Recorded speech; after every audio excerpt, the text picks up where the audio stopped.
We're at the end of the road. After the next 200 miles, only 4 will remain with a chance at the BSR AMSOIL Truck Series Championship. And what better venue than the one at the end of US Highway 1, the home of great NASCAR finales, Homestead-Miami Speedway.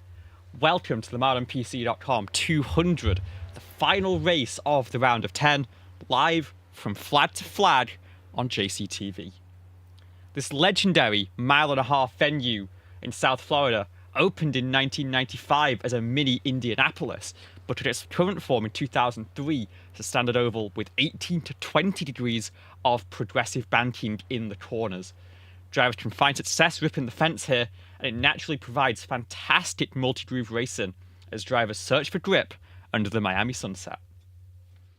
Looking at our points coming into this playoff cutoff round, Jonathan Jerdensmeyer, with a win last week at Talladega, brought himself back into the top 4, but Justin Rohr is sat just 8 points back of that cutoff, with Cameron Caldwell in close pursuit and Alex Kerfen and Tristan Maher well within striking distance. One mistake tonight could end your season early, so let's see which drivers have what it takes to prevail and move on. You join our action in the midst of qualifying. Just 2 minutes left on the board for our field. We'll follow Jonathan Jerdensmeyer, who is just heading out of pit lane for his runs. Win last week, but he's in a very dangerous spot looking towards the front of the field. Currently, Alex Kerfen holds the top spot on the board with William Kempf alongside. We're missing, of course, still Justin Durand, and it seems like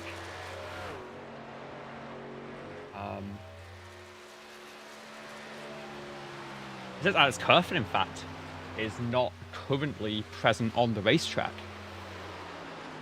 No, he's on pole. I just can't count. Wait, no, we've got 8. Missing. Justin Rohr, in fact, is not here tonight, unless my eyes deceive me. Here's Jonathan Jerdensmeyer's first lap on the qualifying board.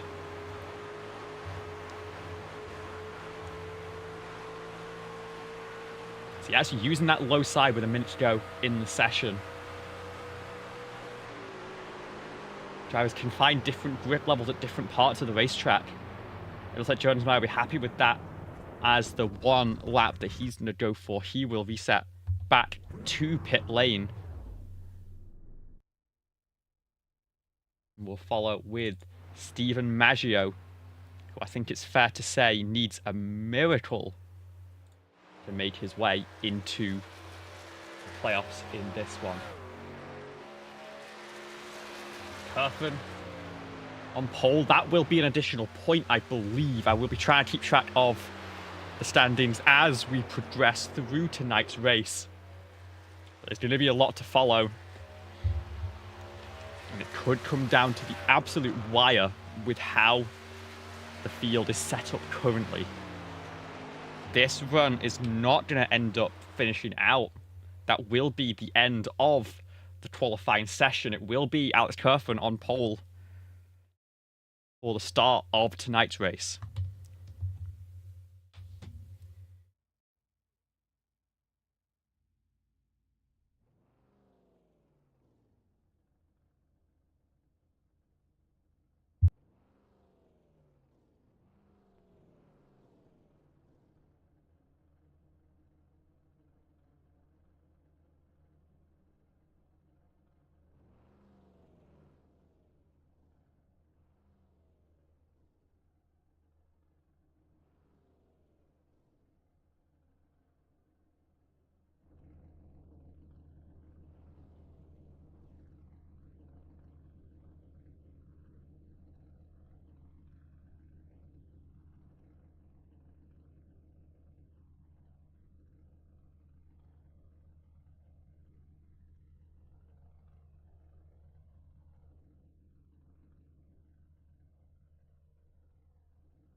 So, 200 laps on the docket here tonight. Let's take you through our starting grid for tonight's race. It will be Alex Kerfen starting on the pole position with a 32.900. William Kemp, just 9 thousandths off, will line up on the outside of row number 1. Tristan Maher will line up third on the grid with Stephen Maggio to his outside. A lot of drivers right on that bubble at the front of the field.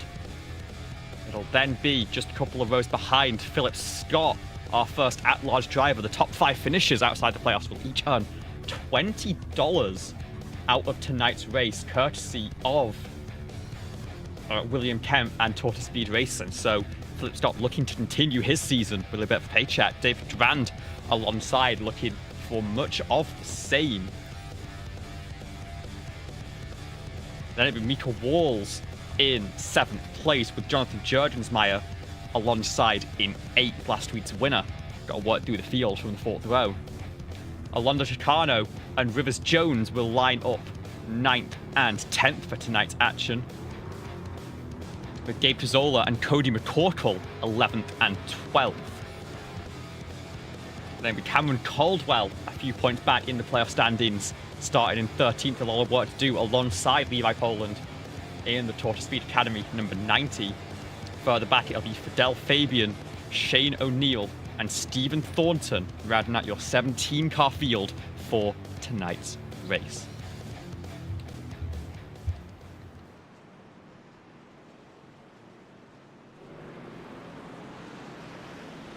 Our field comes around turns 3 and 4 for their pace lap. Reminder, it'll be 134 laps. There will be a stage at the end of lap 34 at the 1/4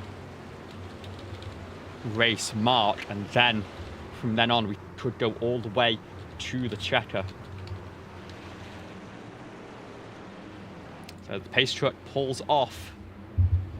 We're waiting on the command from Barney the flagman. The green flag is out and we are racing here at Homestead.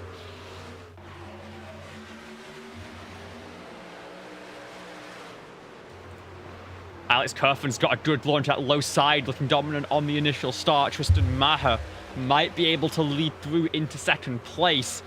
And William Kemp has to fight the outside line and is going to get shuffled back. That's good information for everyone as they get to choose on the remaining restarts. But further back, we've got 3 wide action all the way throughout the field here. And drivers will take the green flag to finish off lap number 1 of action in today's race. Kerfen with a big lead right now, holding the advantage by a good few tenths ahead of Kemp, who's up on the wall. We see a couple of cars already scraping the wall, giving themselves a Homestead stripe.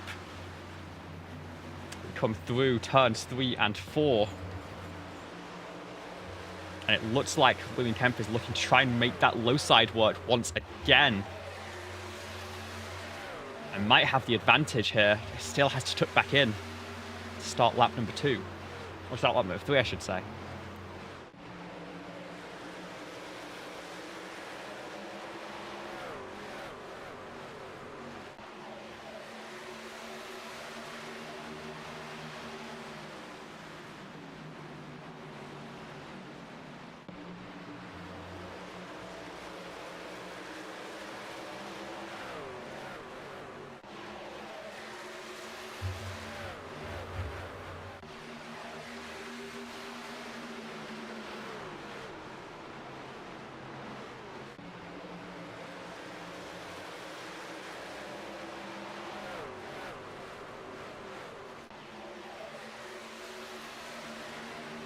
This opening run going to be absolutely crucial to get feel for the initial conditions, the tyre wear.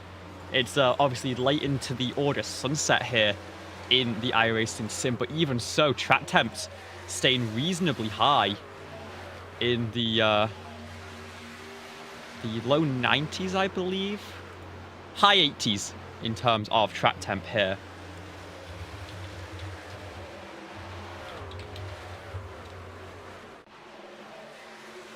And so as we continue through onto lap number 5, we're starting to get our time and scoring back up and running, and it is going to be Alex Kerfen with an 0.8 of a second gap at the front of the field, ahead of Tristan Maher and William Kemp. Mika Walls has gained 3 spots up into 7th place currently. He's down in 8th, good 30 points back from the cutoff. It's going to be very difficult for him to make his way through. Looking to make a big show of this race regardless, to end this run of the season on best footing possible. Cameron Caldwell, currently the last of our playoff drivers, has worked forward 1 spot, but is only as high as 12th place currently. Only playoff driver outside of the top 10 right now. Philip Scott has dropped back a fair bit in the early running down. Started 5th, now runs in 9th place in the number 59 Ford F-150. We've seen this from Scott before, knows how to look after the tyres, and is, I think, banking on tyre wear being a significant factor in this race that will let him work his way back through the field as we get going once again. David Durand started on that 3rd row as well and has worked up that 1 spot up into 5th place.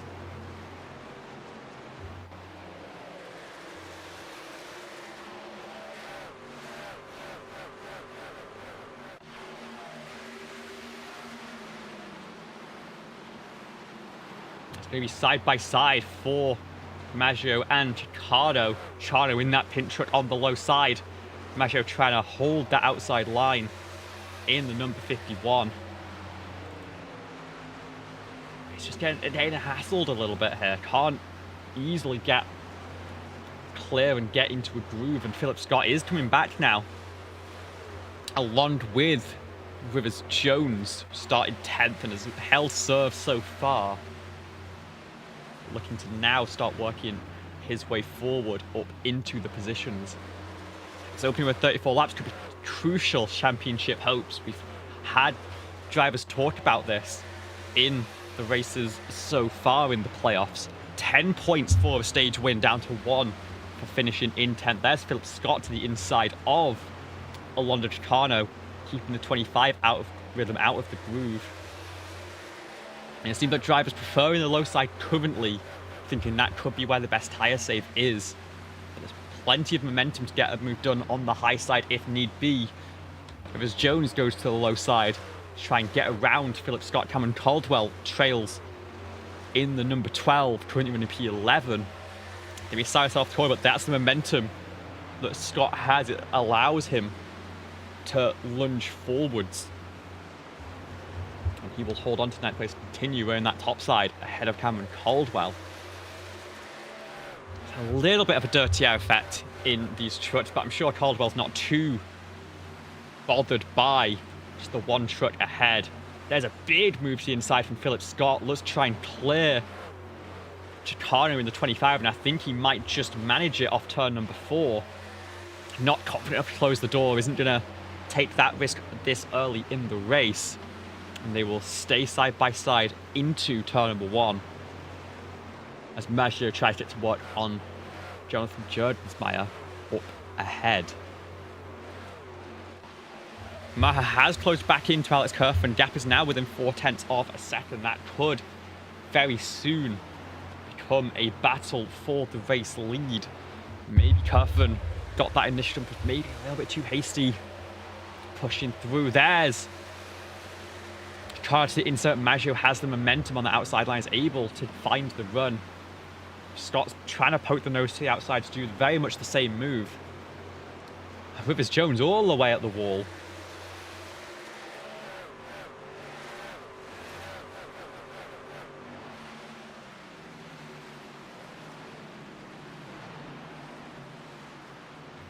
Dives it very deep onto that white line.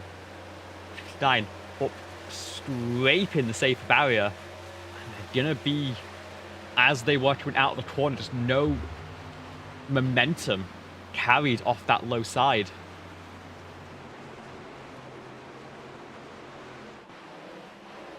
Our battle for the race lead has closed in very tightly. Tristan Maher now just 0.2 of a second behind the number 30 of Alex Kerfen, who's led every single lap so far in proceedings. But you see Tristan running that top side, trying to find some momentum, try and work his way forward in this race. Further back, we are side by side for third. William Kemp just about fended off like Walls. But Walls, of course, up 4 spots already, looking to try and make that... sorry, up 3 spots, looking to make that 4. And putting a lot of pressure on the bumper of the 09, our highest running Ford currently. As they'll try and get to the low side, but doesn't quite have the overlap to make it happen.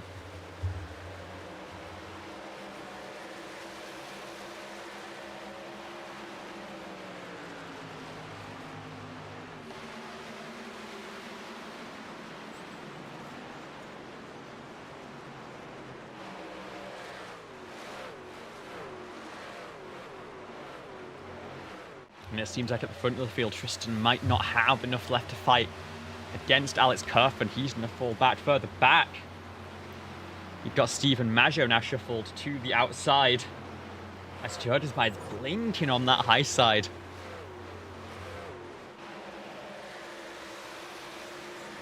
Philip Scott's managed to work his way back up into 6th place here, but he's being challenged once again from Maggio, who goes to the low side this time.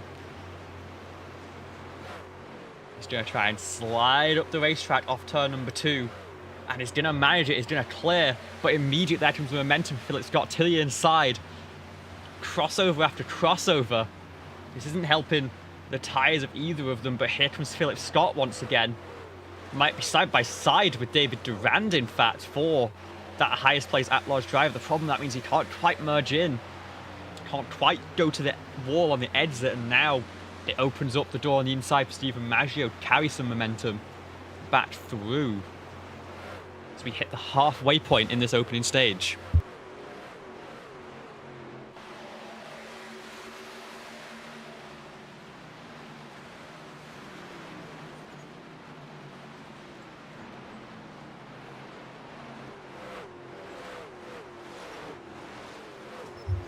Three wide, 3 grooves through turns 3 and 4. Durand scrapes the wall ever so slightly. Scott ends up clearing both him and Maggio. And he's going to go to that wall through turns 1 and 2. Maggio going to hope to clear on the low side, but can't make it happen. They're going to be side by side. And not only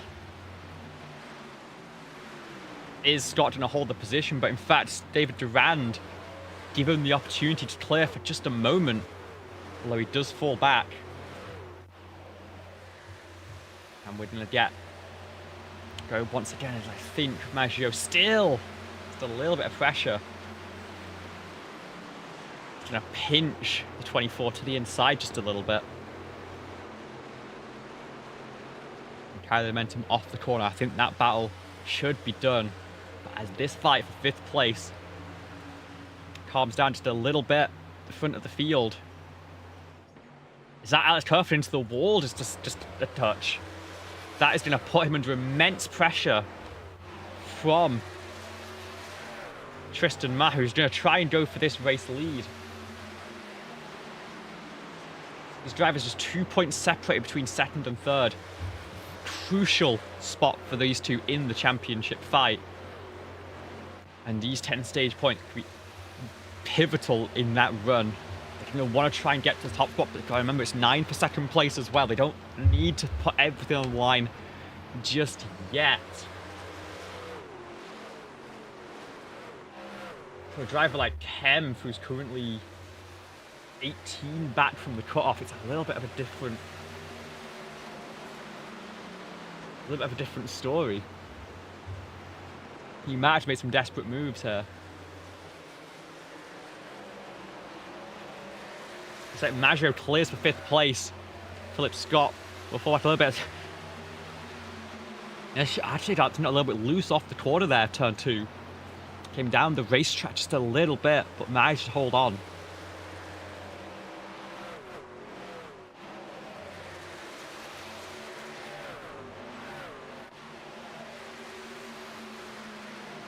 Tristan to try and get to the high side and to try and run all the way against the wall to build that momentum. Kerfen defends the middle. It means he can very easily slide up the racetrack, but Mar's going to take the momentum. He's going to go low. They're going to be side by side into turn number 3. Tristan's going to be pinched to the low side. Can Kerfen keep the nose there? Try and cover it off. I think Tristan's going to be able to close the door. He is. And that is going to be your new race leader after 23 laps. The number 17 goes to the point. But here comes Alex Kerfen, who's going to try and fight this one back. Right away, they're going to be side by side once again through turns 1 and 2. Oh, and a little bit sideways from Tristan. 10 laps going the stage. These drivers are using everything they have right now.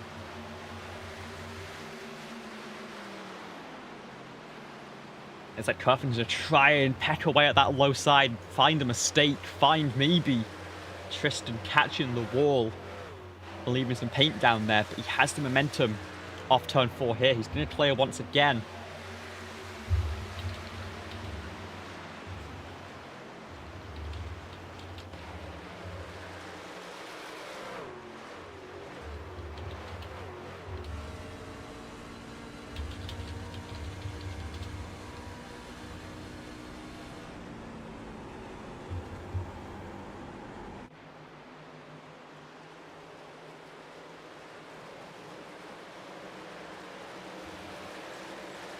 Kerfen just can't quite get along, even to like fully alongside to really pressure Tristan's line, let alone to actually be able to clear and get the nose ahead.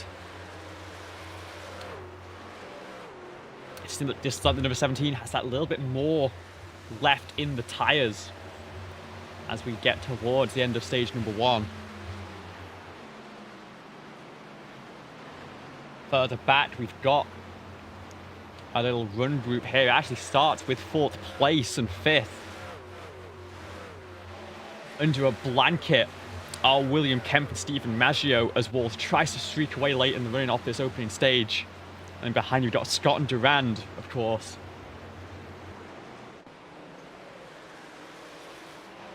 Kerfen's going to try and get a run here. Try and make it happen. It's just, again, nothing off turn number 2. Can't make it work. He's going to have to slot back in. Just 7 laps to go in this opening stage.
Five laps left to go in the stage. It's still a tight fight between Maho and Kerfen as they streak through turns 1 and 2.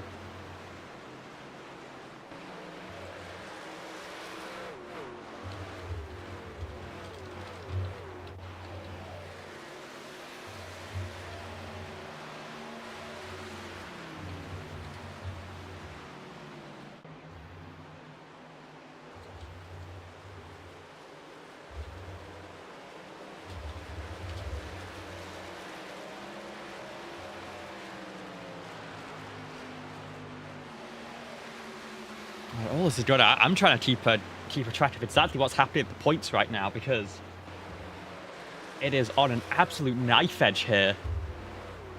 Again, Alex Kerfen led the first 20 or so laps, picked up a bonus point for that. Tristan Maho responds, is going to lead the next 10 to 15.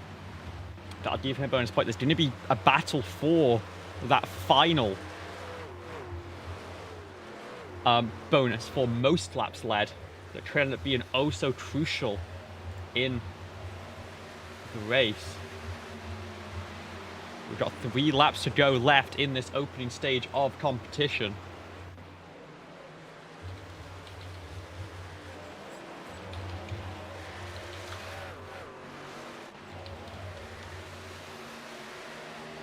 It's 0.3 of a second that Alex Kerford has behind Tristan. Both drivers right up against the wall there in turns 3 and 4. Just 3 miles left in the opening stage here. Further back, Maggio's trying to work on because walls is not gonna make it very easy, I don't think. They are gonna be side by side through turn number 2, but the number 7 covering that top side. Maggio gonna have to slot back in. This is the all-important battle here, though. Second in points, third in points. Dueling over what could be a very important margin to finish out this opening stage. We have the white flag in stage number 1. It's a 1/10.5 currently separating Kerfen and Tristan. Walls and Maggio separated. But side by side, there's going to be contact, and that's going to end the stage early. The caution is out, and that's a disaster for both drivers. They're going to fall way down the order. We'll see where they end up getting cycled back through. No significant damage for either car, but it looks like that is going to play a huge factor in the point situation as we go into the second part of this race. Let's have a look at this one once again.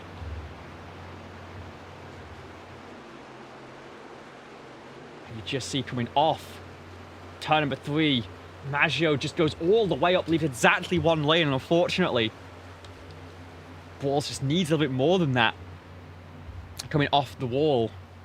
And there's contact, and that is going to end the stage just about half a lap early. They're going to catch back up to the field. The pace car is leading us through. It looks like these will be our stage results for... That's the wrong button. These will be our stage results for stage number 1. It'll be Tristan Maher, Alex Kerfen, and William Kempf holding on to the top 3. Philip Scott and Alonso Chicano will round out the top 5. And then Fidel Fabian, David Duran, Stephen Maggio will hold on to 8th place, it looks like, ahead of Jonathan Jurgensmeyer and Rivers Jones. I'll need confirmation on those, but the field does come down pit lane. Everyone going for fresh tyres, of course. Let's see if we can get a very quick word with William Kempf, who held on to that stage win. So Tristan Maher, I should say. It doesn't look like he is going to be available in the booth here. He's going to be the first one out of pit lane. No, Tristan's here. Let's have a quick word to Tristan. Hello. So stage win, I'm pretty sure, for that one. And talk us through that opening run and getting around Kerfen, who obviously started on the pole position. Well, opening, I drove pretty bad. I got into the wall a couple times and slowed myself down. And at one point, Alex was like, he was like a second away out front, and I just kind of like got in my head. I was getting a little worried, you know, and then I slowly calmed down, reeled him back in, used my stuff up, and I just got a penalty actually. But anyways, yeah, used my stuff up and caught him, passed him, got stage points, and it is what it is. Well, I see we all wanted green. I'll wish you the best for the rest of this run. Go get back to your team. Hopefully we get to talk to you with some celebrations at the end of this one. Yeah, thank you. Thank you very much. That was Tristan Maher, your stage 1 winner. The field is formed up back behind the pace truck. Tristan's gone to... Gonna have to go to the tail end, I think, maybe. Has maybe missed the choose. And I feel really bad if I was the one that caused that. He's gonna drop to the back of the field. I mean, you know he has the pace to work his way through, and it's a long 100 flag run to make this happen. What it will do is it will promote Alex Kerfen and William Kempf to the front of the field here as we go into the second round of competition here tonight. This time it should be on the command of Kerfen. The pole sitter has control of the field. He's gonna light it up. We're gonna go back to racing here. And immediately Kerfen throwing the block, trying to get to the high side. Philip Scott is gonna be in second here as Kempf could get a little bit shuffled. But Maggio on the low side there is gonna try and rip something. And they're gonna be side by side off turn number 2. And into 3, Kempf still fighting Scott's just on that high side. It could end up being 3 wide here. And it will be 3 wide behind, it looks like, for a brief moment. Jurgensmeyer and David Durand in lockstep. There's a move from Fidel Fabian to the low side. Gets a shot in the rim, nearly gets turned. I think he's going to fall to the tail ends now, realising that things are a little bit sketchy here. But at the front, still side by side between Kempf and Maggio. Tristan down in 14th with work to do. I feel like I might have caused that.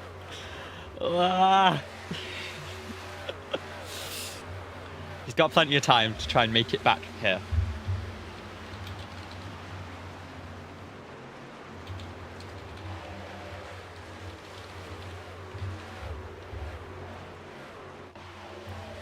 And it's going to be an interesting run.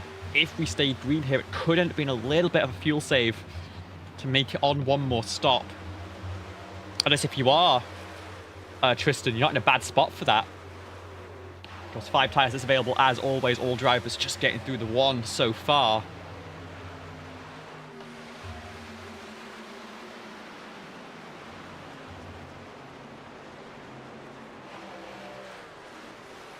Drivers maybe settling in just a little bit to this one. As Maggio maybe didn't actually get a little bit of a push from Durand down the backstretch to try and get back up to the rear bumper of William Kempf. Philip Scott set the fastest lap of the race. That is, I believe, a bonus point as well. I'm juggling so many different things in terms of tracking the rulebook. There is a point for fastest lap, but of course that could be taken by a non-championship driver, and that would cause all sorts of chaos. I mean, I wouldn't cause all sorts of chaos. What am I talking about? It'd be one fewer point available.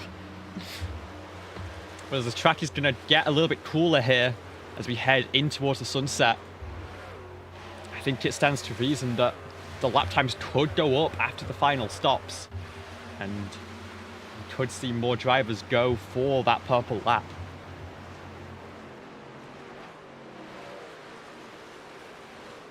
Tristan's up on the wall. That's still down in 13th. With Shane O'Neill ahead. And we saw the tyre management in the opening run, so I'm sure he's looking to bank on that.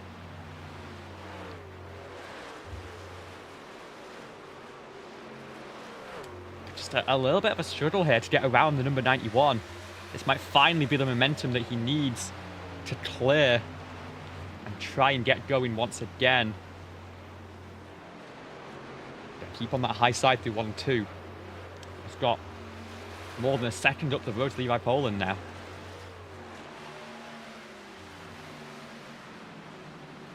Walls has down to 10th place after that incident that brought out the caution with Stephen Maggio.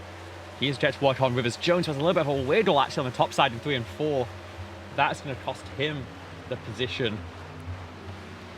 The current points leader had a rough run at Talladega. Managed to hold on to the points lead, but put under a little bit more pressure, you've got to say. And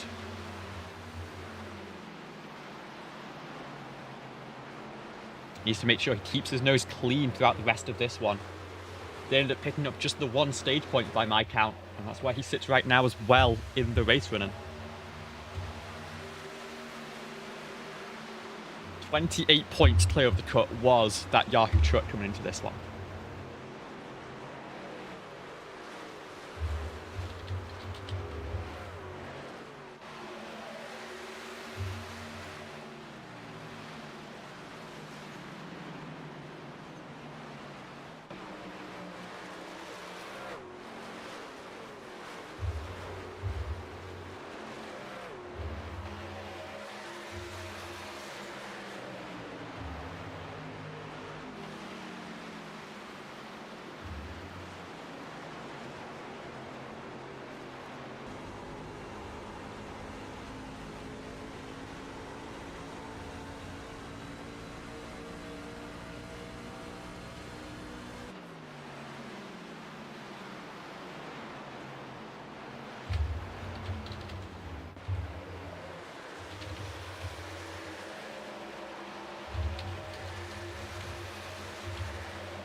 This Caldwell to the high side of Alonso Chano, going to go for that 6th position. Right up in that top groove, as is Alex Kerfen, who's pulled out a 1 second gap to the field once again. Not worried by the late stage charge that we saw last time by Tristan Maher. Feeling a little bit more confident maybe on how to save the tyres while still going fast. He's really trying to put his authority on this one.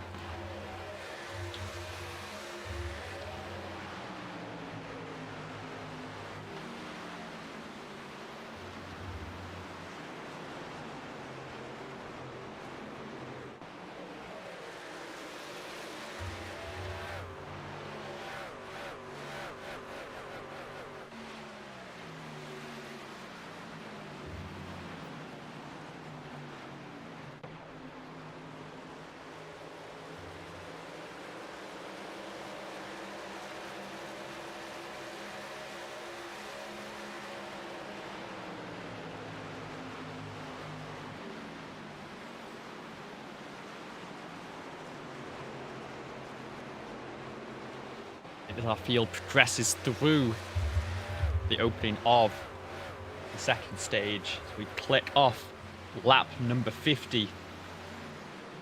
One final time in the round of 10. Let's crank it up.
Lap 55 of 134. Cameron Caldwell and Lon Chicano side by side. It's a little bit squirrely from the number 12 on that high side. Rita Walls is going to send it 3 wide.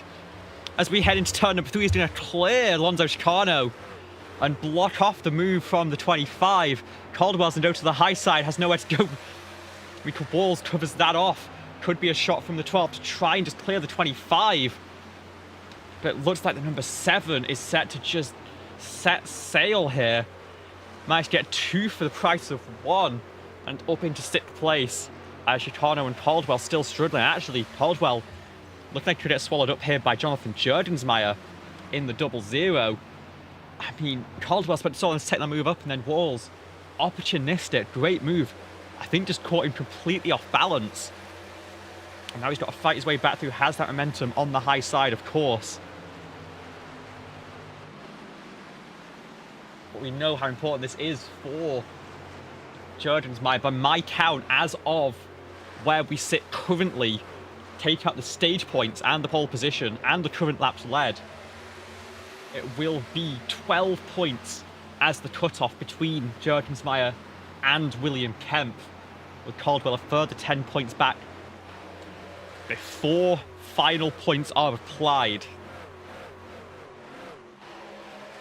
Caldwell wants to try and put as many tricks to himself and Jurdensmeyer as possible, but I think he might need the race winner for Jurd to be right at the back of the field for this one to work out. In any case, he has gotten ahead. Jurdensmeyer might now feeling pressure from Rivers Jones. I think Jones giving him a little bit of a push, actually. He wants to throw a cat amongst the proverbial pigeons and see what he can pick up in that number 18 Yahoo truck. He's going to look to the inside, maybe go for the move, maybe try and go 3 wide as well. They're certainly in 3 different lanes. Rivers Jones is a little bit offset from Jurdensmeyer. And he is currently nose ahead, but Caldwell has that seemingly preferred high side in these battles. The low side wins out in the mid corner, but that higher lane, due to the momentum on exit, it doesn't matter because he's cleared Caldwell. The 12 will go to the inside, but now roles are reversed and Jones has the benefit of that high side where he can carry momentum against the wall. And as they stay side by side through turn 2, that'll slingshot the number 18. And he will clear and take a spot up into 9th place. Tristan Maher just down 1 spot here in 11th place. He's in a very good position right now, despite that penalty. Though that stage win, a massive haul of points. It could be crucial further ahead. It's Durand and Chicano side by side for 6th place behind Michael Walls.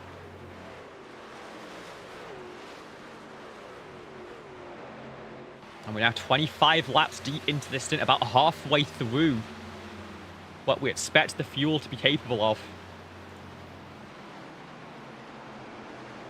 And Cameron Caldwell's just getting a little bit swallowed up here. That's actually a lap truck. That's Gabe Tazzola, who's currently 1 lap down after taking some extended repairs on the opening stage. A little bit of a moment from Caldwell. He has to drop down to the apron.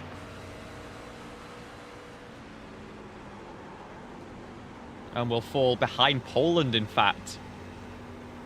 4P11. He's now down to 12th place, and Maher back up into the top 10 from that.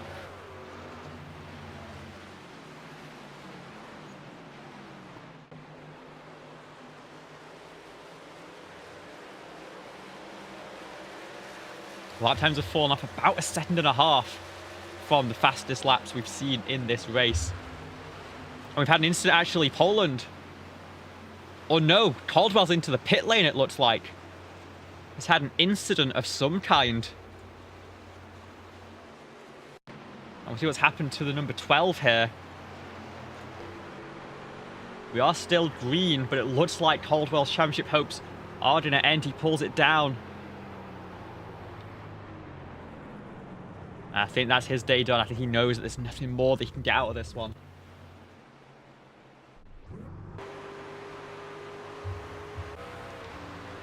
back at the front of the field. Philip Scott now within 0.2 of a second of Alex Kerfen. Once again, big breakaway early in the run, but you see it's a little bit uncomfortable late in the corner, getting the power down on those rear tyres.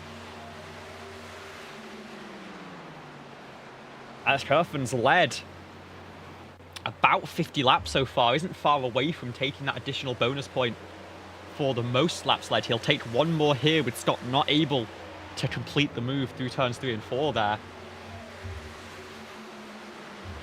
And William Kempf now entering the party. Kempf really needs the race win. He needs those additional points that you get as a bonus. Remember, it's 1 point per position at the end of the race, except for the fact that the gap between first and second is 5 points. The gap between himself and Jordensmeyer down in 8th is currently 12 as things entered the final stage. And so, if he finished and took the race win, obviously took the laps led as well, and Jordensmeyer finished down in 8th spot, I think that would be enough to just about take the race win, or take the final spot in the playoffs.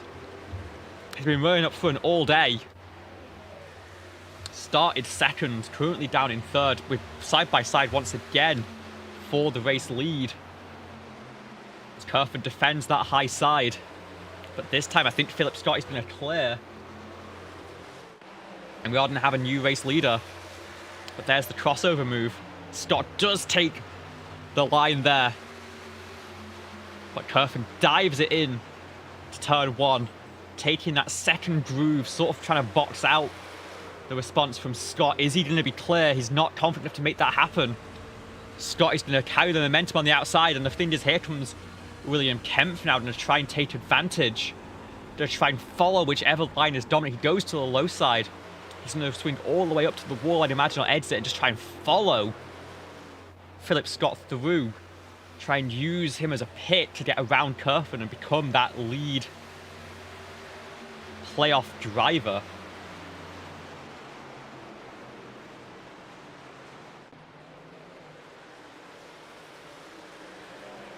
Scott's gotten the move done. He's like fully clear now. And Kerfen's still holding on to second place. But how much left does he have in the tyres? We are at the halfway point of tonight's race. Here comes Stephen Maggio out of nowhere. They're going to be under a blanket for second place now. They're going to be 3 wide off the corner. They're still 3 wide off the corner. Maggio not quite able to slot him behind. Kerfen going to keep that pressure on. We enter turn 1. Kempf has to back out, just doesn't have the room to work with on that low side. He's now down to 4th position. He needs these spots. He needs to try and take this race win to have a chance at Jonathan Jordensmeyer. But instead, it's going to be Maggio trying to capitalize up into what is going to be, I think, now second place. Although Kerfen to try and fight it back. Is that contact off the corner? I think it might have been. But Kerfen bats out of it. Maggio up to second place as we start lap 70 of competition here. And they are throwing haymakers. And right in front, Philip Scott, making just, I believe, his 3rd or 4th start of the season, is trying to run off into the sunset and leave these drivers behind.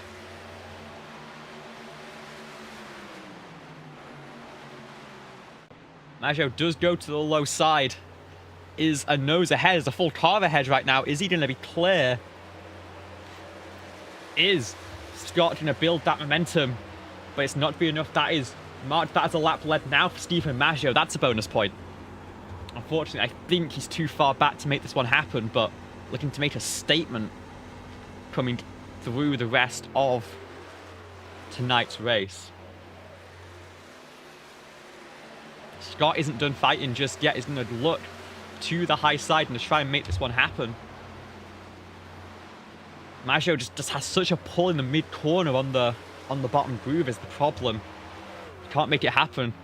It's going to be nose to tail here. In fact, for 3rd place though, Kerfen and Kempf going to be a little bit offset 2 by 2 into the corner. Slot back into single file.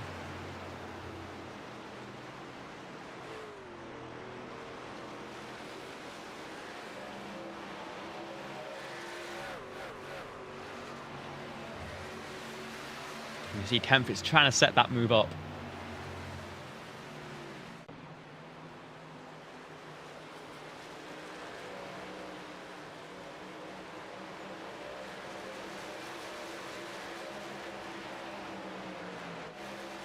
cars under a blanket for 7th place here. Durand, Jones, Jordans-Meyer, and Tristan Maher in very close contention here. Jones looking low. The rest of the pack ripping up against the fence. There's going to be some momentum here for Jordans-Meyer. He knows Kempfer's ahead. He knows Kempfer's competition right now. I'm pretty sure they are going to be keeping a very close eye on one another. Or if not, maybe they're listening to try and work out what's going on from the sidelines.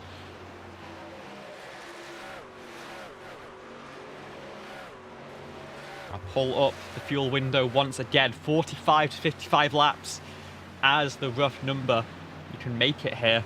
As the track cools off, the on-throttle time will get higher and it will increase the fuel burn. We restarted with this stage a lap earlier than we normally would with that caution to end stage 1. So you've got to make it about 98 laps. Or maybe 97 to get home. That means 48 lap stints, 49 lap stints going to be necessary to make it happen. These drivers currently clicking off lap 40 of this run. So they've got to make it about 10 more laps to be confident they can go all the way to the end. But for 3rd place, they're locked in side by side. Kempfer's gone to the low side here. Kerfen's still using that line up against the wall, trying to find as much momentum as he can out of it. He's going to have the run. You see Kempf almost clear, was just a quarter panel left of overlap between the two of them. But it lets Kerfen pull a nose ahead into turn number 3. But then, I mean, that's just a massive run. He slings it into the corner, going for the charge late in the stint. Move Kempf up to 3rd place. I've got to say, he's going to need to better, but what a way it would be to stamp your spot into the Championship 4. Everyone wants to do it with a win. For William Kempf, nothing less will do. By my calculations, and we all know commentators can never make a mistake with maths. Jones now working on David Durand finally. Is going to try and slide up. Oh, just about leaves the lane. Had the option to close the door, but wasn't confident about it. He's going to cover that inside line into 1 and 2 instead. Durand has one more chance to try and rip the fence to stay in this fight. But I think it will be Jones' final clear, and now Jordans-Meyer is going to try and work his way forwards. Never mind, Durand is going to challenge once again on the low side.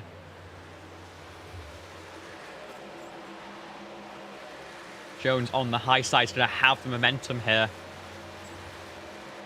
It's going to be able to clear, and now Jerd is going to try to follow through, but it has to go to the low side to make it happen. They're going to be side by side. We're on board Tristan Maher just behind, seeing this happen out of his windscreen. In fact, it is going to be Jordans-Meyer is able to get the run on the low side there. The 0-0 comes up into 8th place. Remember, if Jerd can finish in the top 5, I'd say, then nothing that Kemp can do is going to be all that important. They're still side by side off the corner, but then once again, the momentum is going to carry the 0-0 through. It's a very similar situation to what Durand and Jones were in just a few laps ago, and it looks like we're going to just about have this move done. Speaking of William Kempf, now working on Philip Scott, the number 59, has been impressing ever since his debut. This season is not in the championship fight right now, but put a bookmark on the number 59 truck as a contender for next season's championship, which will start in just a couple of months' time. In the meantime, though, William Kemp looks to keep his title hopes alive for Season 7. He's going to go low. He's going to be able to clear. Is going to clear, but now Philip Scott is going to respond. Moves to the low side, entering turn 3. Is going to have a massive launch, but it's going to catch the apron a little bit. It's going to wash up the racetrack. Has to check up, and that might be just enough for Kempf to be able to hand the momentum around the outside. It's just, they're going to be side by side once again into the corner. Walls and Kerfman also dueling behind. Lap 82 of 134. Just a couple of laps until that window is going to open to the end of the race. And drivers are going to start to think about exactly when they want to time that pit stop. It should be a narrow window, but a couple laps can make all the difference. Scott did get back ahead of Kempf. Now the 09's turn to sling it down onto that white line. Carry a ton of momentum. And he's going to be able to clear. No! Scott holds it on the high side. And then enter turn 1 once again. In absolute lockstep. This is letting Maggio run away. Gap is now nearly 2 seconds at the front of the field. And it's inviting Walls and Kerfman back into the fight. Kempf clears once again. Scott crosses over once again. Walls waiting in the wings for a mistake. He's going to dive to the low side as well. As Scott is going to be well clear of Kempf. He's going to do a little bit of a slider into turn 3 to make that one happen. Walls trapped on the low side, doesn't have the momentum. But now Kempf has to go low once again to try and get this done. This is an absolute dogfight between these drivers. And this time it's Kempf and Walls. There's contact between Walls and Scott. Coming off the corner. I think not expecting 2 trucks to clear there on the exit of turn number 2, but it did happen. The drivers keep it on the straight and narrow in one piece, and that is 1 truck down to pit lane. That's Alex Kerfman. He's going to pull the trigger with exactly 50 laps to go in this one.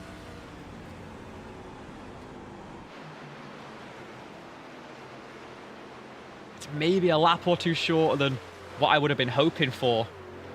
We have stops for Chicano and Fabian as well. But one of our race leaders, there'll be 49 to go at the line here. I think if you want to split it directly in half, this is probably the time to do it. But all of our top 4 are going to opt to stay out instead. Try and run it long and keep the fresh tyres for the end.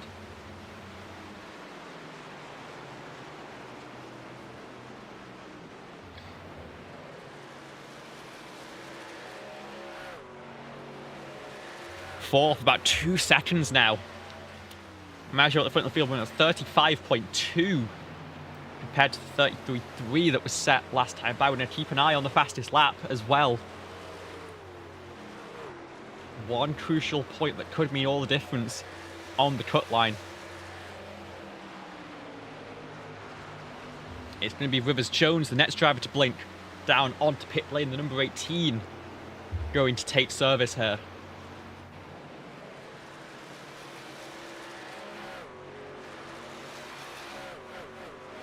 I think that could be the spark that brings the rest of the field down. 47 to go. Kempf and Walls handing on that low side. Are they setting up for an entry? They are not. But Stephen Maggio, your former race leader, is in pit lane here. That promotes William Kempf to the race lead for the first time in this competition.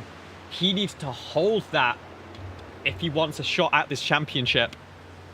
He's got Walls just 0.2 of a second behind right now. Kerfman's working his way through. This is the speed differential, 2 seconds of tyre difference. Kerfman has the fastest lap right now, in fact, on that run. And it could be a sketchy moment as he nearly runs over William Kempf, who I think was trying to down to pit lane. He was. Does he get down in time? Does he get down to speed? I think he's going to get away with it. Kerfman, fastest lap. Walls, your new race leader. Jordensmeyer is 5.5 back right now. He could really use that fastest lap point to cover off a potential charge from William Kempf, but he's going to have to extend past what Walls can do. There is Stephen Maggio also making his way through and off the lead lap. William Kempf stationary on pit lane still. And it looks like Walls is down on pit lane, but Jonesmeyer's going to follow. It won't be a lap led, unfortunately, for the 0-0 just yet. And it looks like that could be the rest of our field, or our lead pack at the very least, making their calls down to pit lane. Alex Kerfin, it looks like, will re-inherit the race lead, but he's pit early. He's going to have 4 or 5 lap older tyres than his competition. Mark Levi Poland with the race lead in the meantime. He had taken an early stop about 20 laps ago. So he's going to split in this final stage in 3, it looks like. But for the moment, it's paid off. He's 6 seconds at the front of the field. And then Stephen Thornton yet to come in this second stage.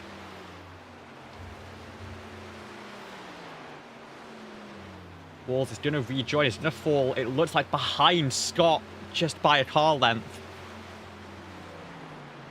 And this is where the battle will become crucial. Stint lengths for these drivers. Kempf has some of the freshest tyres on the racetrack. Only Mika Walls in that lead fight, and Jonathan Jerdensmeyer carrying fresher rubber. Maggio ahead of Kempf, just 1 lap older tyres, but then Alex Kerfin already a handful of laps run on that set of Goodyear tyres. Kerfin's gotten around Thornton already as the 46, I think, gets set to come down pit lane.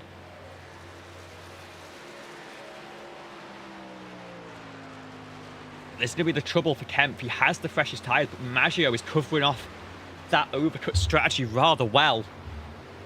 Just an extra 1.5 mile run and about 4 seconds currently. Thornton pulling off one hell of a fuel save. 55 laps now in this stint. He's got to be down any second now. And that will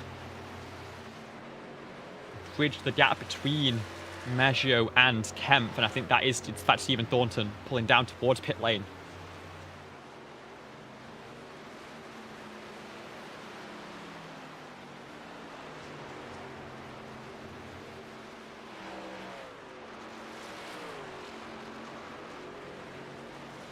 "42 laps to go in our competition.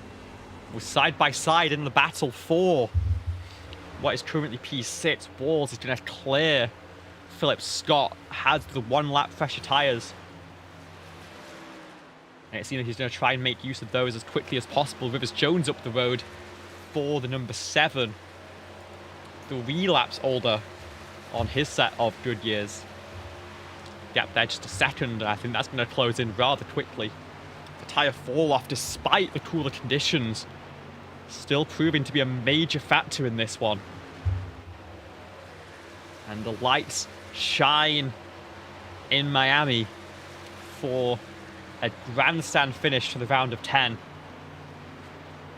William Kempf currently trails Jerdensmeyer by, I'd say, 5 points as things stand. He needs to get to that race win.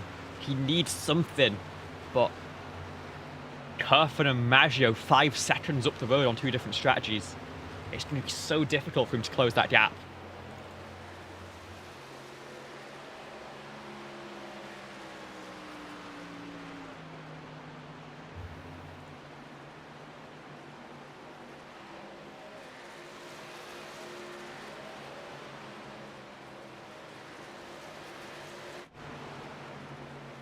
And this is Stephen Maggio on the overcut strategy here. Kerfin came to pit lane with 50 laps to go. Gave himself a little bit of an advantage, but we already know that he's been struggling late in a run for tyre life. He's going to have to find another level to keep hold of that set of tyres for 50 to try and fend off a charge from Maggio, but currently the number 51 running about 0.2 per lap faster than the number 30. So I don't know how much longer he can hope to hold on to this one.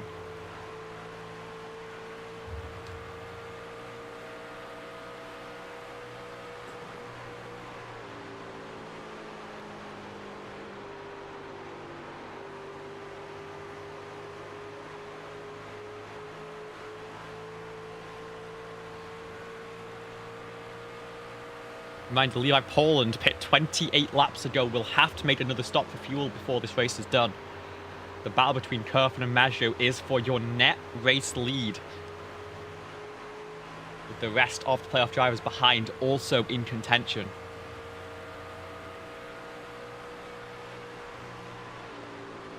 I mean, they're catching Poland by a second a lap right now, as it looks like Fidel Fabian has managed to get back onto the lead lap in the battle just ahead.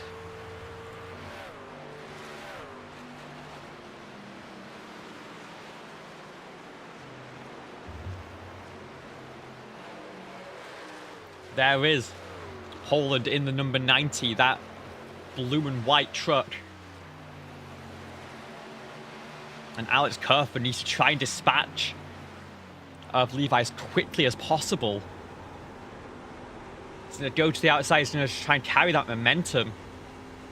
Not give the number 98 a chance to fight it back by carrying momentum on the high side. I think he'll probably go for the same line through 1 and 2 here. In fact, no, he's going to clear him. He's going to manage to come down across and cut off the nose. The number 30 back to the race lead. I think may be doing enough to lock up that most laps lead point. Now Stephen Maggio watching the 51 do. He cleared the number 90 quickly enough. This is holding them both up just a tiny bit. William Kemp gained 0.3 of a second last time by. And the 51 goes to the inside for turn number 1.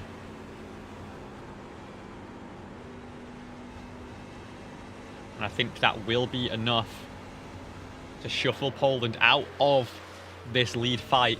Gap is 1.2 at the front of the field now. Once again, 3-lap deficit on Kerfen's tyres, as they are going to, I think, try and re-lap Fidel Fabian now. And Shane O'Neill ahead. This is going to hold up these leaders just that little bit more. But in fact, Levi Poland has come down pit lane. I thought it was a spin off turn 4. I heard it, an awful lot of tyre squeal. Now the number 90 is going to get fully out of that fight. Kerfen is in fact going to re-lap Fidel Fabian. Shane O'Neill's going to pull to the inside, not get in the way. These drivers do not want to be a factor in this race result. They're hoping for a caution to deal them back in. Just 10 trucks remain on the lead lap. They're all within about 15 seconds of your current race leader, Alex Kerfen. Fidel Fabian looks for that alternate line, isn't going for the dive that it looks like there.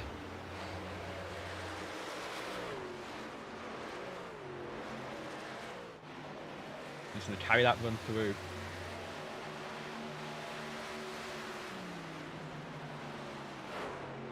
Maho and Chicano are in a fight side by side. They've got the lap truck of Thornton ahead. The trouble is, sometimes lap trucks are advised to stay high because then they're out the way, but at a track like this, sometimes that high side is where the lead lap drivers want to be pushing. The communication can be a little bit tricky there. In the end, it looks like Chicano are going to fend off Tristan for a little while longer. 4 laps difference in tyres, so we expect the 17 to get back through soon. Again, stage 1 winner picked up a penalty during our end of stage interview, I think for a choose violation. Ultimately, it will not matter. He's ended up 24 points clear of the cut after that stage and should pretty safely be in the championship 4, and now finally will clear Alonso Chicano for 7th place.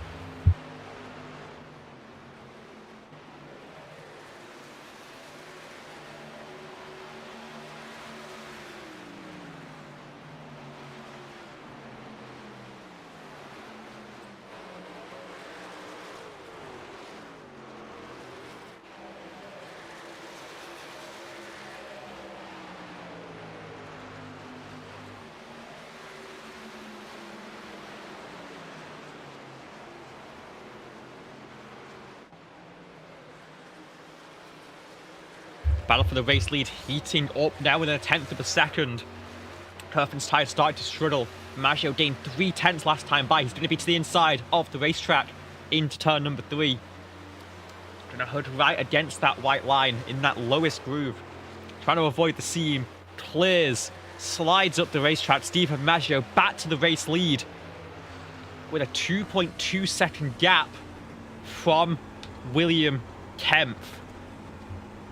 By my numbers, Kempf currently trails Jurgensmeyer as things sit by just 4 points. The bonus you get for winning a race is 5. If Kempf can get there, if he can clear both Kerfen and Maggio and take the checkered flag in this one, and Jurgensmeyer can't make any significant forward progress, that could move in Stephen Kempf to the championship 4 after trailing by 18 coming into tonight's round. A great stage 1 run to set this up. Finished 3rd in the stage. Is currently running 3rd once again. It's closed in a good haul of points, but Jurgensmeyer has just been doing enough to hold serve 9th in the stage by my count, currently running 10th. And currently working away at David Durand to try and get another point on the board. Not to mention Chicano ahead on those old tyres, starting to fall back. A couple other drivers, Maher and Scott, could start to come towards Jurg at the end of the race as well. But I think ultimately the fate of the Championship 4 spot, that final position, after which all points are reset, it doesn't matter how you make it in.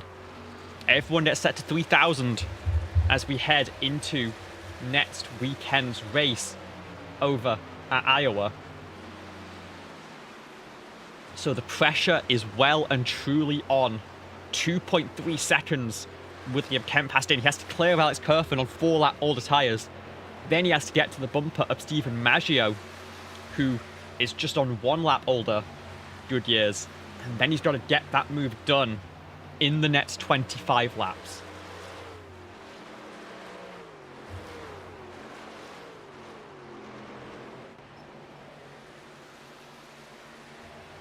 As Poland almost pushing Kempf forward a little bit. Remember, Poland has much fresher tyres.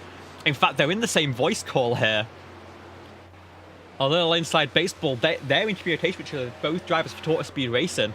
Of course, Tristan, William, funding that pot for the non-playoff drivers that Poland's currently set to take a chunk out of at the end of this race. But I think a little bit of teamwork coming through. Poland has the fresher rubber after making that 2-stop in the final stage. He's 1 lap down from William Kempf, but he can give the shots exactly the same way. And Alex Kerfen, just 0.2 of a second up the road now. The 0.9, gonna try and get by with a little help from his friends.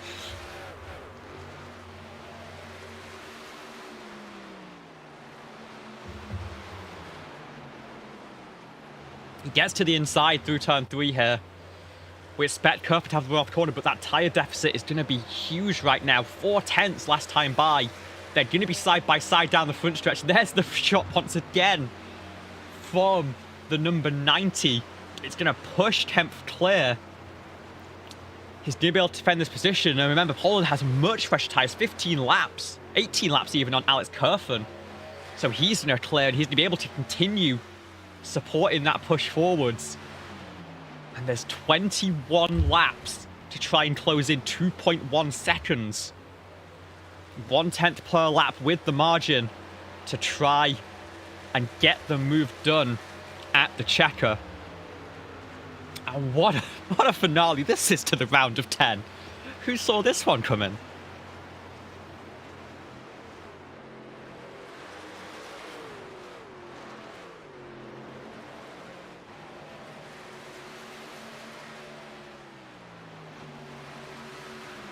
That battling has held Kempf a little bit. I think it might have also taken a little bit of that freshness out of the tyres. Remember, it was only a 1 lap difference out of pit lane. I think they may have as well have equalised. And Stephen Maggio was doing a great job managing them in the early running of the race. Gap is 2 seconds. 20 laps to go. A little bit further back, Durand and Chicano fighting for 8th position, side by side through 1 and 2. Jordan-Meyer going to try and pick off both of these drivers if he can. It would suit him well to give him a couple points. It would make Kemp's job that little bit harder.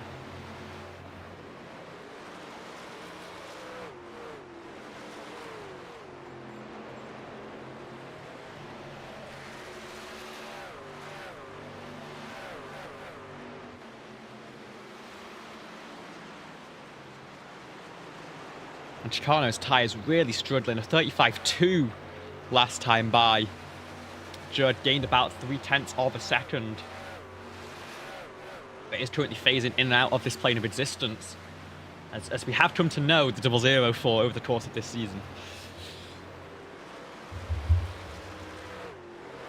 Remember, that's not going to help him because he's going to lose a little bit of draft when that happens.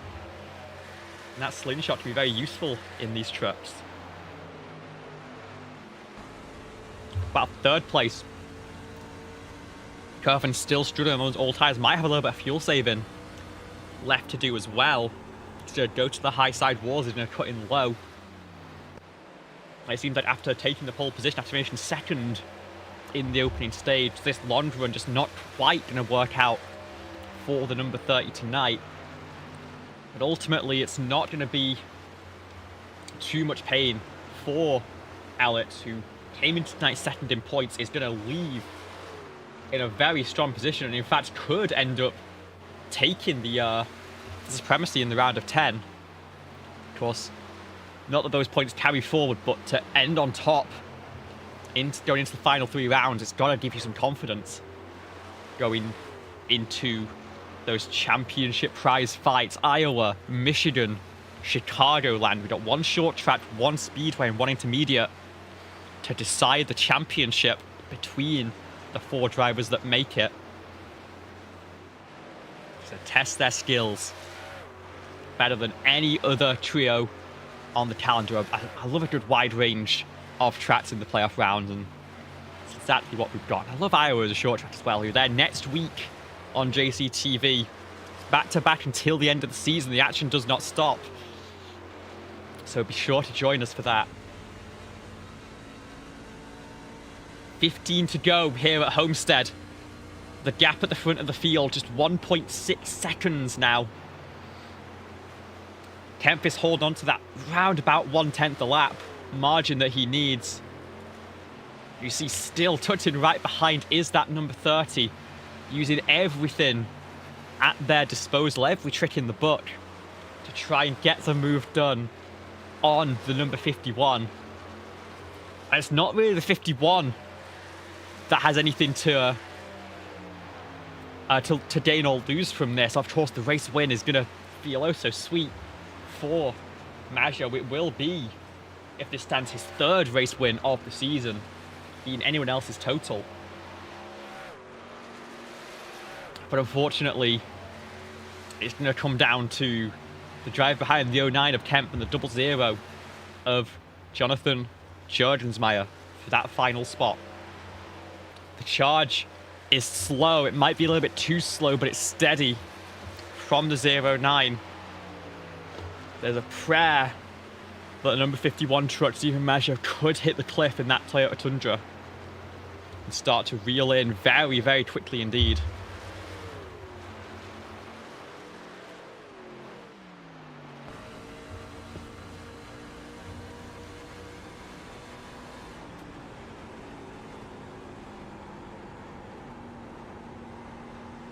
And the 09. The 09 could see him out of the windscreen. But it's just too slow of progress. Might need one more caution to bunch the field up and give him a shot on the final restart, but might be just a little bit too much to ask. A fantastic run from the 09. Started 2nd and has been running in the top 3 basically all day long. Cycle down to 8th in the pit cycle, it seems like. traditionally has not ever led a lap. Wait, I know Martin's leading the lap. So whoops.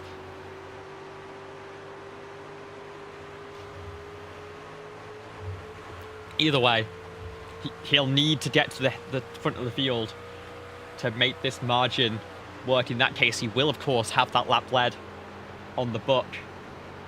He'd have the 5 points for the race win as well. And then potentially that clean driver bonus as well. The hard charger currently looks like it'll go to walls in the number 7. Rivers Jones another strong contender for that one. Of course, Kemp started where he is right now, so would not be eligible for that. 10 laps to go here at Homestead, and the gap has come down to 1.2 seconds. Both drivers starting to struggle on pace, but it's Maggio who's dipped into the 35s first.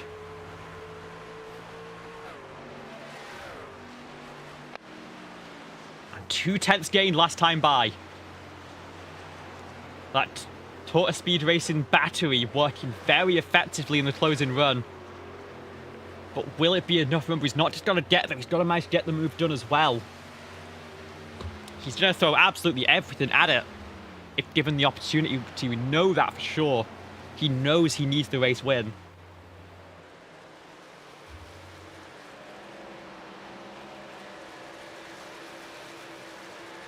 The Indiana native, just one race win on the season so far.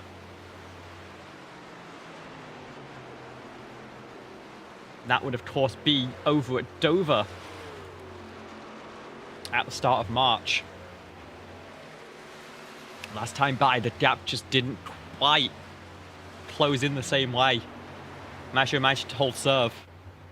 And this is the problem. If you're needing to get a push, you've got to time it perfectly. It's a 2-car tango.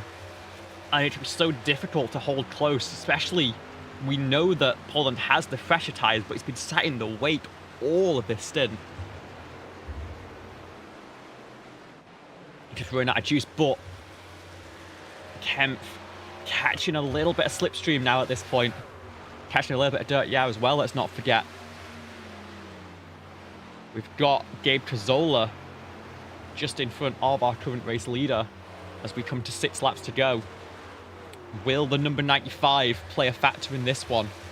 42 laps on his stint. There's only a little bit of fuel save, I think, maybe to make it to the end.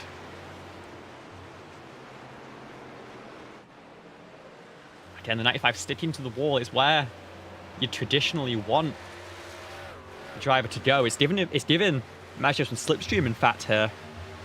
Playing a big factor.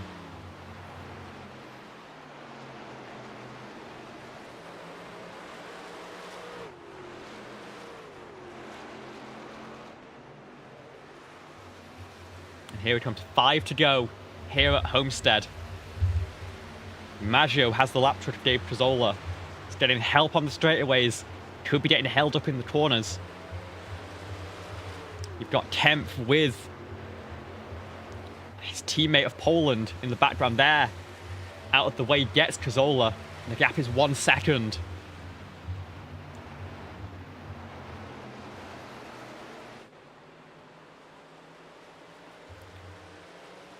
.95 up against the wall here. Off turn 4. There's going to be slipstream. There's going to be a push. There's going to be a scrape of the wall, unfortunately. And it seems like it could be just a little bit too late on this charge for William Kemp. They are going to clear the lap truck of Gabe Cazzola. It's going to be a big push down the back straightaway.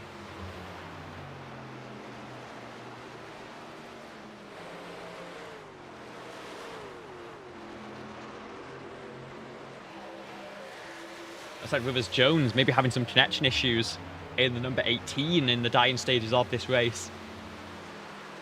Should have enough points to hold on to a spot in the championship for regardless. But jumps back in just in time to hold on to that 6th position.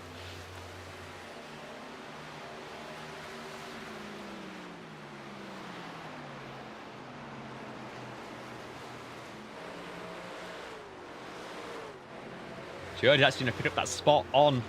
Just kind of doing what he can do in these closing stages, but at the front of the field, it's 2 laps to go for Stephen Maggio. 3 miles for Kemp to try and close in a second.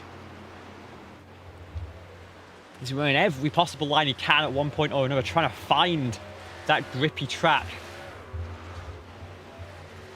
Trying to find the help from his teammate behind. But Maggio, the one remaining concern really, is going to be extinguished in just a couple hundred feet. The white flag is in the air. This race is official. And it's a 1 second lead for the number 51. He's just got to hold on to it for 2 more corners.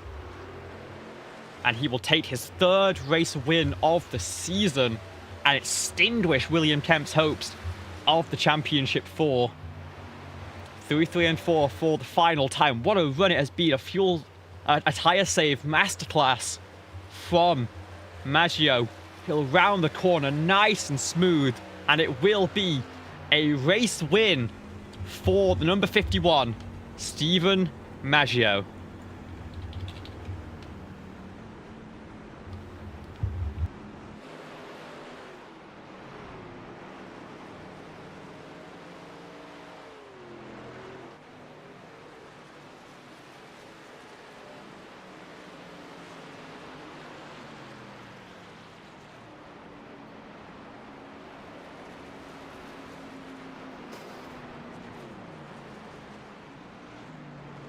There comes the congratulations from 3rd place finisher Walls. There comes the, a little bit too aggressive on the congratulations from the Toyota Tundra teammate of Rivers Jones.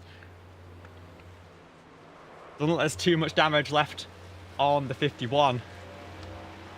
So he's going to be able to burn this one down. 3rd win of the season for the 51, Stephen Maggio.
Alright, and it looks like we're going to work our way backwards through the podium order for this one. So first up, we will talk to our third place finisher for tonight's race.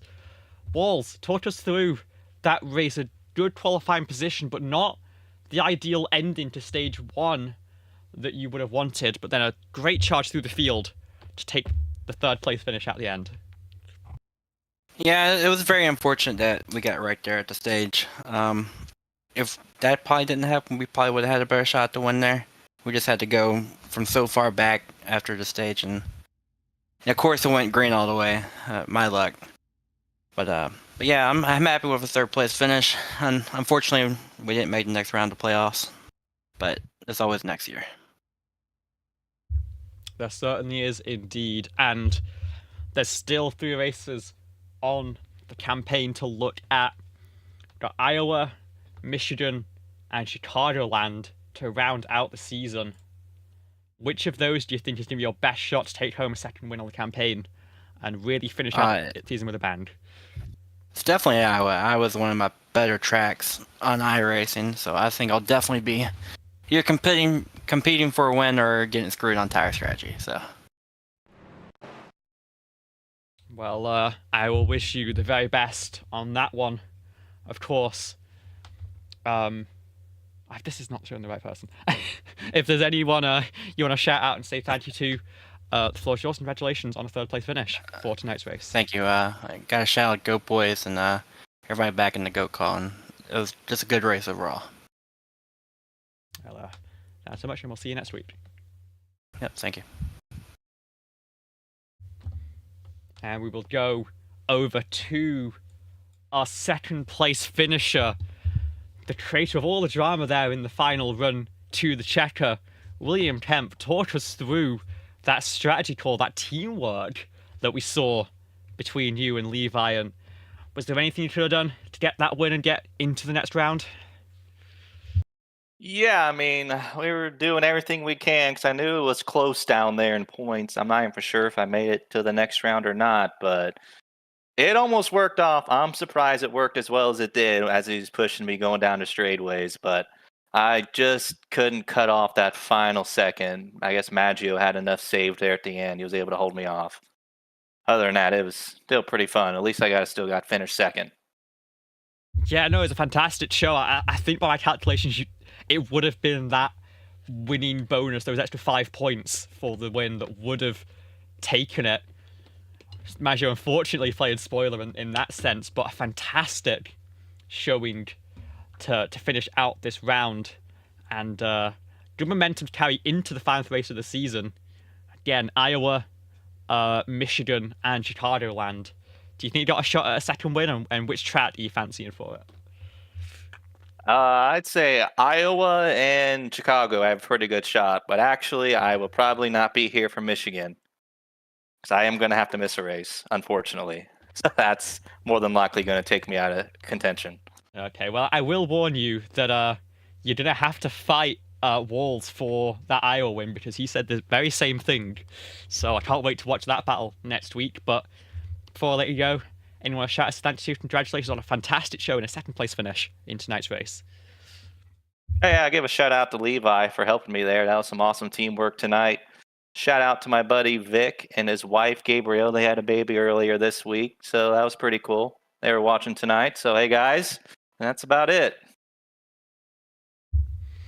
Thank you so much, and we'll see you next week. All right, thank you.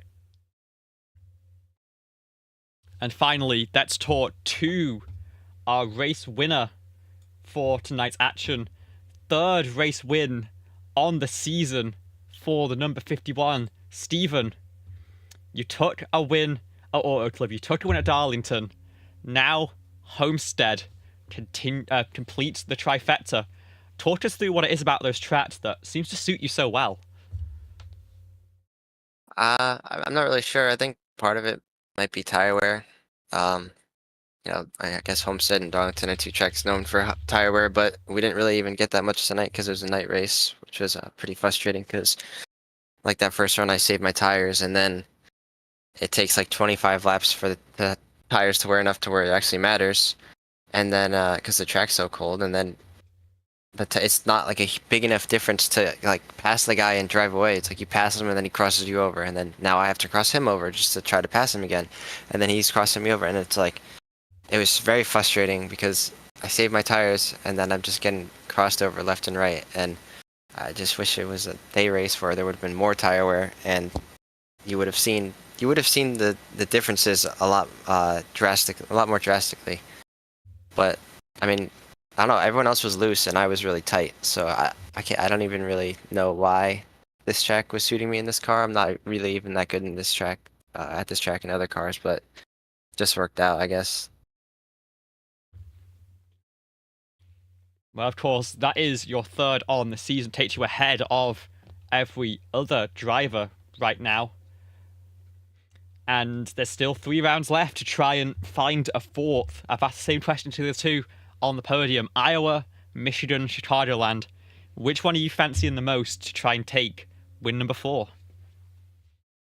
I have no clue, honestly. I've never raced any of those in this. I think I raced Michigan in this truck, but I've never raced Iowa or Chicagoland, so I don't really know what to expect. I'm just going in racing for wins because they took away their winning in this season, which was a good call. It's hard. Like we race on Saturday nights, and I have a life, so to make 7 Saturday nights in a row to try to win the championship is not like an easy feat.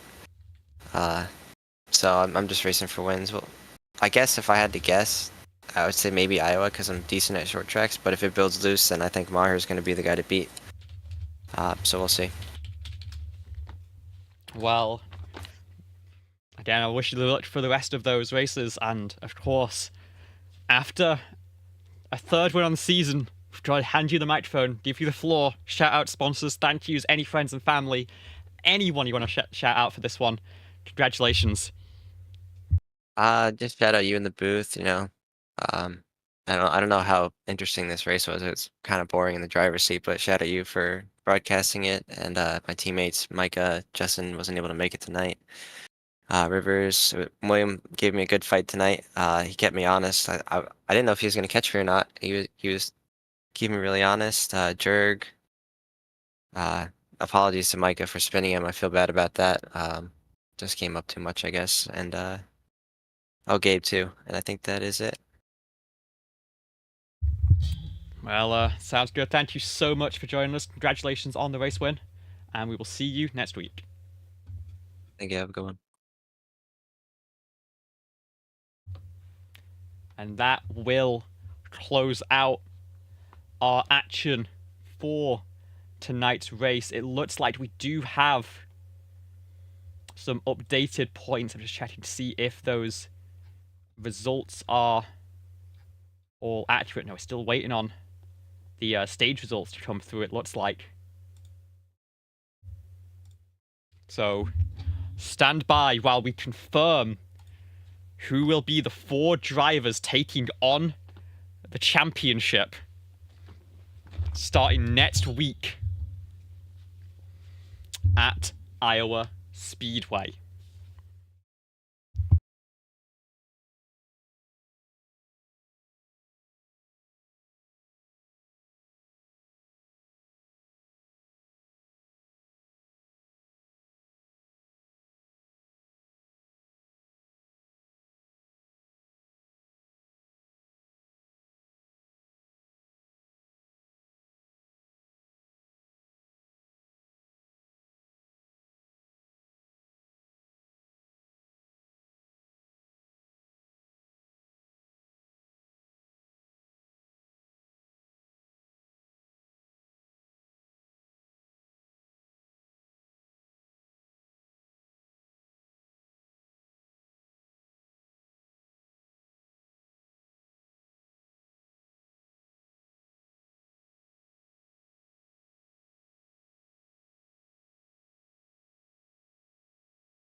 And yeah, just double checking my calculations. I feel pretty confident hitting this button now. These will be the 4 drivers who will be racing for a championship starting next week over at Iowa Speedway. It will be the number 18 of Rivers Jones taking the crown in the round of 10. It'll be Alex Kerfen in the number 30 Chevrolet Silverado. Tristan Maher in the 17, despite picking up that penalty at the end of the stage, is easily going to clinch that 3rd spot, and by a very narrow margin, just a couple of points, it will be the 00 Jonathan Jurdensmeyer, your final truck into the championship. All of these drivers will have their points reset to 3,000 exactly heading into next week. So it's all about how you perform over that span of tracks. Again, the variety is going to be very fun to watch. Iowa, Michigan, and their season finale over at Chicagoland to decide the title. We will see you same time, same place next week for the start of that fight. From everyone over at JCTV for tonight's running, I say thank you so much for watching. I'm so glad you were able to join us today. And we will see you over at Iowa.